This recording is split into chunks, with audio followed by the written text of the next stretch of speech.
끝내도록 하겠습니다. 더 단축하려고 할 수 있으면 하겠습니다. 오늘 말씀의 제목은 믿고 세례를 받는 사람, 이런 말씀 제목 가지고 함께 말씀을 나누고자 합니다. 이것은 정선 아우라지 그 기념관 또 수석 전시관에 있는 겟세마네 동산에서 기도하는 예수님의 모습을 옥산장의 주인께서 정성물의 기증을 해서 지금 전시를 하고 있습니다. 그래서 십자가와 또 겟세마네에서 기도하시는 예수님의 모습, 그러니까 피와 땀을 다 흘리셨다고 했어요. 기도할 때 피와 땀을 흘리는 그 기도를 통해서, 그 기도는 바로 우리를 구원하시기 위함이었다는 거죠. 그 구원을 하시기 위해서 십자가에 달려 돌아가셨습니다. 그리고 우리를 위해서 다시 부활하셨습니다.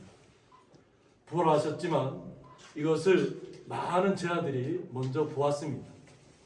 막달라 마리아도 가서 보았고, 또 그 이야기를 예수님께서 살아나셨다, 부활하셨다는 것을 말씀을 증거했음에도 불구하고 이 이야기를 통해서 듣는 제자들은 믿지를 못하는 겁니다. 오늘 찬양을 통해서 엠마오로 간 두 제자도 예수님께서 만나 주셨는데, 엠마오로 갔던 두 제자도 자신들 제자한테 나가서 처음에는 우리가 몰랐지만 우리의 눈이 벗겨질 때 예수님께서 우리와 함께 동행하시면서 다 이야기를 풀어주셨다는 것을 다 나눕니다. 그래도 믿지 못한다는 것이죠. 나는 못 봤다는 거죠. 본 사람은 있지만 나는 못 봤기 때문에 나는 못 믿겠다는 것이죠. 제자들이 어떤 면에서는 두려움에 떨었다는 것입니다. 예수님께서 십자가에 죽으시고 자신들은 또 예수님처럼 붙잡혀갈까 봐 죽음의 공포에 떨고 있을 때 예수님께서 부활하셨다는 이야기를 들어도 못 믿는 그런 마음의 처절한 상태까지 왔다는 것입니다. 그래서 오늘 본문에 11제자가 음식을 먹을 때라고 했는데, 이 음식을 먹을 때라는 것은 뭐냐면 아나케이마엘에서 이렇게 비스듬하게 기대어 앉았다, 식탁에서 이렇게 팔을 개면서 식사할 때도 좀 이렇게 개면서 좀 뭔가 고심하는 것 같아요. 그러니까 좀 아마 심리적으로 낙심이 된 것 같아요. 그런데 그 당시에는 이스라엘 사람들이 식사할 때 한쪽 팔은 식탁에 이렇게 대고 비스듬하게 있으면서 이렇게 식사를 했다고 그래요. 그래서 그것을 갖다가 음식 먹을 때 이런 표현으로 사용합니다. 그래서 정말 다들 비스듬하게 음식을 먹느라고 비스듬하게 있지는 않았을 것이라는 거죠. 음식은 준비되어 있다 할지라도 자신들의 마음은 굉장히 불안한 거죠. 어떻게 다음 일을 행해야 될까 불안한 가운데 있으면서 고심하고 있는 모습 속인데 예수님께서 나타나셨다는 것입니다. 예수님께서 나타나셔서 그들의 믿음 없는 것을, 마음이 완악한 것을 꾸짖으셨다고 했습니다. 믿지를 못하는 것을 예수님께서 아셨다는 거죠. 본 사람은 정말 확실히 예수님께서 살았다는 것을, 부활하셨다는 걸 믿었지만 보지 못한 내가 보이기 전까지는 모르겠다는 거죠. 오늘 장로도 얘기했지만 도마가 예수님께서 찔린 그 못잡을 보지 않고는 내가 못 믿겠다. 내가 어떻게 예수님께서 직접 다 피를 다 흘리고 돌아가셨는데 어떻게 살아나셨느냐. 자기의 기본적인 상식으로 믿지 못하겠다는 것이죠. 그것을 예수님께서 호련히 그들에게 나타나셔서 믿음 없는 것과 마음이 완악하다는 거예요. 마음이 굳어있다는 거예요. 마음이 열려있지 않다는 거죠. 진실을 말했음에도 불구하고 진실을 받아들이지 않는다는 것입니다. 이것이 완악한 것을 예수님께서 직접 꾸짖으셨다는 거죠. 이는 자기가 살아난 것을 본 자들의 말을 믿지 아니함이라고 했습니다. 본 사람은 믿었지만 보지 못하고는 자기는 믿지 않겠다는 그런 마음의 문을 닫아버린 그 상태를 이야기합니다. 너희는 온 천하에 다니시오. 예수님께서 그들에게 다시 나타나셔서 그들에게 증명하신 후에 너희는 온 천하에 다니며 만민에게 복음을 전파하라고 했습니다. 이 만민은 무엇을 뜻하냐면 파사의 크티시스라고 해서 모든 피조물을 이야기합니다. 이 땅에 있는 모든 피조물은 만민이라는 거예요. 어떻게 보면 우리 사람뿐만 얘기하는 것 같지만 그것이 아니고 이 세상에 존재하는 모든 피조물을 향해서 복음을 전파하라고 했다는 것입니다. 그러니까 아무리 보잘것없는 사람이라도 전도 대상에서 제외될 수 없음을 강조한 표현입니다. 그러니까 우리는 우리는 나만 믿고 나만 막 즐겁고가 아니라 기회가 되는 대로 내가 믿는 믿음을 주님을 전해야 한다는 것입니다. 그것이 우리의 삶 속에서 내 모습으로 먼저 전해야 될 줄 믿습니다. 아무리 많은 일을 했다 할지라도 사랑이 없으면 아무것도 아니라고 했습니다. 우리의 마음이 먼저, 내 자신이 먼저 변화되고 변화된 내 자신을 보고 믿지 않는 분들에게도 그들이 복음에 들을 마음에 준비됐을 때 그들에게 예수님이 어떤 분인가를 설명해 주셔야 한다는 것입니다. 그리고 오늘 이장님하고 이번 송재환 이장님하고 이번 성령 세례를 받으셨는데 믿고 세례를 받는 사람은 구원을 얻을 것입니다. 우리가 주님을 믿고 구원을 얻었다는 것, 세례를 받았다는 겁니다. 예수님을 나의 구주로 영접했다는 것입니다. 이것을 증명하는 것이 이제 세례식입니다. 구원을 얻을 것이고 믿지 않는 사람은 정죄를 받으리라고 했습니다. 믿지 않는 사람에게는 결국 마지막 때 심판이 있다는 것을 이야기합니다. 고린도전서 15장 2절에 보면 너희가 만일 내가 전한 그 말을 굳게 지키고 헛되이 믿지 아니하였으면 그로 말미암아 구원을 받으리라고 했습니다. 하나님의 나라를 우리가 주님 예수님을 믿음과 동시에 우리가 하나님의 나라를 소유했다는 것입니다. 하나님의 나라는 이미 내 안에 와 있다는 것을 이야기합니다. 그래서 믿는 자들에게는 이런 표적이 따를 것이다 합니다. 그러니까 이 제자들에게 확실한 믿음을 이제 주는 것이죠. 예수를 직접 보았고 직접 도마처럼 이렇게 직접 만져보고 찔러보아야만 믿었던 도마도 있지만 그러나 우리가 성경의 기록을 보면 도마는 인도 쪽에 가서 죽기까지 복음을 전했다고 합니다. 그러니까 한번 믿음이 들어오면 예수님께서 함께 동행을 해주신다는 얘기입니다. 그래서 곧 그들이 내 이름으로 귀신을 쫓아내며 그러니까 예수님의 이름으로 귀신을 쫓아낸다. 그러니까 예수님이 제자들이 예수님이 했던 일들을 똑같이 할 것이라는 것을 예수님께서 말씀하고 있는 것입니다.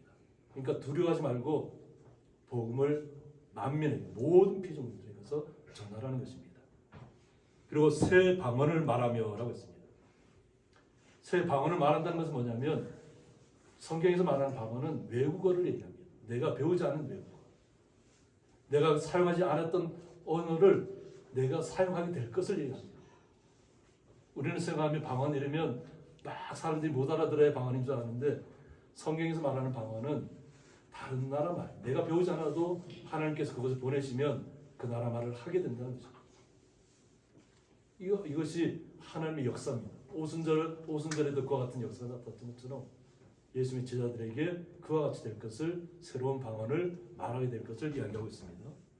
이것이 우리가 예수님의 제자들에게 예수님께서 나타나셔서 믿음을 다하는 그 시간을 통해서 그 믿은 자들은 어떤 역사가 일어나는가를 오늘 본문에 얘기하고 있습니다. 뱀을 집어 올리며 무슨 독을 마실지라도 해를 받지 아니하며라고 했습니다. 이것은 사도 바울에게서도 나타납니다. 바울에게도 그러니까 독사에게 물렸음에도 불구하고 다들 죽었다고 했는데 독사가 그것도 다 털어버리죠. 하나님이 예수님이 함께 하시면 어떤 독에 물려도 그 해를 받지 않는다. 그래서 믿음이 이미 확실하기 때문에 그렇습니다. 예수님 한 번만으로 하나님의 나라를 우리가 예수님 때문에 우리가 소유했잖아요. 그리고 자신은 죽기까지 제자들이 복음을 전하는 것입니다. 이것은 이러한 일들이 믿는 자들에게 표적으로 나타날 것이라고 얘기합니다. 그리고 병든 사람에게 손을 얹은지 나으리라고 했었습니다. 그러니까 예수님의 이름으로 병든 사람에게 손을 얹으면 낫게 되는 역사가 제자들에게서 나타났다는 것입니다. 그러니까 예수님께서 이 땅에서 예수님과 제자들과 함께 40일 동안을 함께 거하면서 많은 사람들에게 나타납니다. 그리고 그들이 복음을 받아들인 후에는 각자 흩어져서 죽음을 두려워하지 않는다는 것입니다. 왜? 하나님의 나라를 알았잖아요. 그러고 나서 오늘 예수님께서 주 예수께서 말씀을 마치신 뒤에 하늘로 올려지사라고 했는데 이 올려지사는 아날람바노라고 해서 위에서 취하다. 하나님께서 예수 그리스도를 하늘로 데려갔다는 얘기를 합니다. 그래서 예수 그리스도의 승천이 하나님의 강권적이고 절대적 능력으로 이루어졌음을 보여준다고 했습니다. 그래서 이 땅에서의 모든 예수님께서 사역을 마치고 제 아들에게 믿음을 주고 예수님께서 보여주었던 많은 믿음의 사람들이 그들이 예수님의 이름으로 나아갔을 때 어떤 해도 받지 않는다는 거죠. 그리고 능력이 그들을 예수님부터 나간다는 것을 알게 되었다는 것입니다. 그리고 나서 예수님께서는 이 땅의 사역을 마치고 하나님 우편에 앉으셨다고 했습니다. 그러니까 하나님의 나라에 온전하게 이르셨다는 것을 나타냅니다. 그러나서 제자들이 자신들의 하나님께 주신 그 은혜를 따라서 각 지역으로 다 흩어져. 그러면서 주께서 함께 역사하셨다. 제자들이 복음을 증거하는 곳에는 주께서 함께 역사하셨다. 그래서 그 따르는 표적으로 말씀을 확실히 증언하셨다는 것입니다. 예수님께서 말씀하신 대로 어떤 독을 먹을지라도 해를 받지 않고 독사가 자신을 물어도 아무렇지 않은 역사가 제자들에게 나타났다. 믿음의 사람들에게. 그리고 그들이 기도하면 병이 떠나갔다는 거예요. 병든 사람에게. 이것을 말씀 속에서 확실히 증언하셨다고 했습니다. 그러니까 믿음을 우리가 가지면 베드로가 예수를 보고 갈릴리 바다에서 예수님이 갈릴리 바다를 걸어오실 때 나도 예수님처럼 걷게 해달라고 했을 때 예수님께서 걸으라고 하셨어요. 예수님의 말씀을 믿고 걸을 때는 갈릴리 바다 위를 걸었습니다. 베드로가. 그런데 바다 밑을 바라보는 순간 자신에게 공포가 찾아오는 순간 자신은 바다 속으로 빠졌다는 거죠. 그런데 오히려 예수님께서는 그 베드로를 다시 건져내셨다는 거죠. 바다 속에서. 이것처럼 우리가 믿음 안에 있으면 어떤 역사도 다 가능하다는 것입니다. 오직 우리는 믿음으로 오늘 또 세례를 받으셨고 또 믿음으로 구원을 받으셨습니다. 구원받은 자로서의 삶을 영원하도록 주님께서 부르실 그날까지 날마다 누리시는 주의 거룩한 성도님 되시기를 주님의 이름으로 축복합니다. 함께 기도하겠습니다. 믿고 세례를 받은 사람은 이라는 말씀을 통해서 예수님을 믿는 모든 분들에게는 제자들에게는 주님께서 함께 하시는 역사가 나타나서 이 땅에서 어떤 고난과 역경을 만나더라도 어떤 독을 마실지라도 해를 받지 않는다고 주님께서 말씀하셨습니다.